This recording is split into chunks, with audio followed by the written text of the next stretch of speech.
లక్ష్మి భూమి సమస్య గురించి వచ్చేసి ఇక్కడికి మా భూమి మా బావ కొడుకు అమ్ముకున్నారు. అది వేరే వాళ్ళు అమ్ముకున్నట్టు మా దగ్గరికి వచ్చి మా కబ్జాలో కూర్చున్నాం. అది ఖాళీ స్థలం ఉంది. ఆ ఖాళీ స్థలంలో కబ్జాలోకి వచ్చి కూర్చున్నాడు. తనను మేము ఆ జాగలోకి వెళ్తే మమ్మల్ని బెదిరించి కొట్టి బయటకు వెళ్ళగొట్టేసిండు. మమ్మల్ని అక్కడ రానివ్వట్లేదు. మాకైతే చాలా ప్రాణభయం ఉంది. తను కొట్టి మమ్మల్ని చాలా బెదిరించి ఇస్తున్నాడు. అమ్మిన వాళ్ళని కూడా బెదిరిస్తున్నాడు. అందుకోసం మాకు న్యాయం జరగాలని కలెక్టర్ ఒకసారి అప్పీల్ పెడదామని వచ్చింది. సాస్పేట్ మండలం పెద్దాపూర్ గ్రామంలో లేని భూమికి మన అధికారులు పట్టా పాస్బుక్లు జారీ చేసి రెండవసారి రిజిస్ట్రేషన్లు చేస్తున్నారు.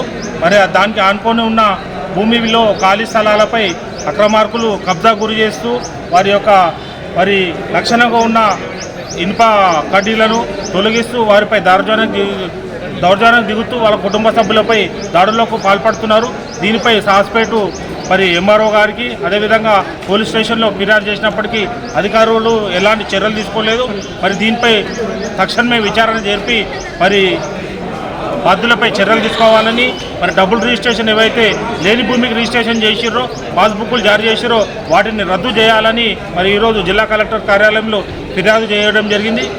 స్థానికంగా ఉన్న రాజకీయ పలుకుబడి ఉన్న నాయకుడు అటు పోలీస్ స్టేషన్లు అటు ఎంఆర్ఓ కార్యాలయంలో మేనేజ్ చేస్తూ బాధితులపై దౌర్జన్యాలకు పాల్పడుతున్నారు.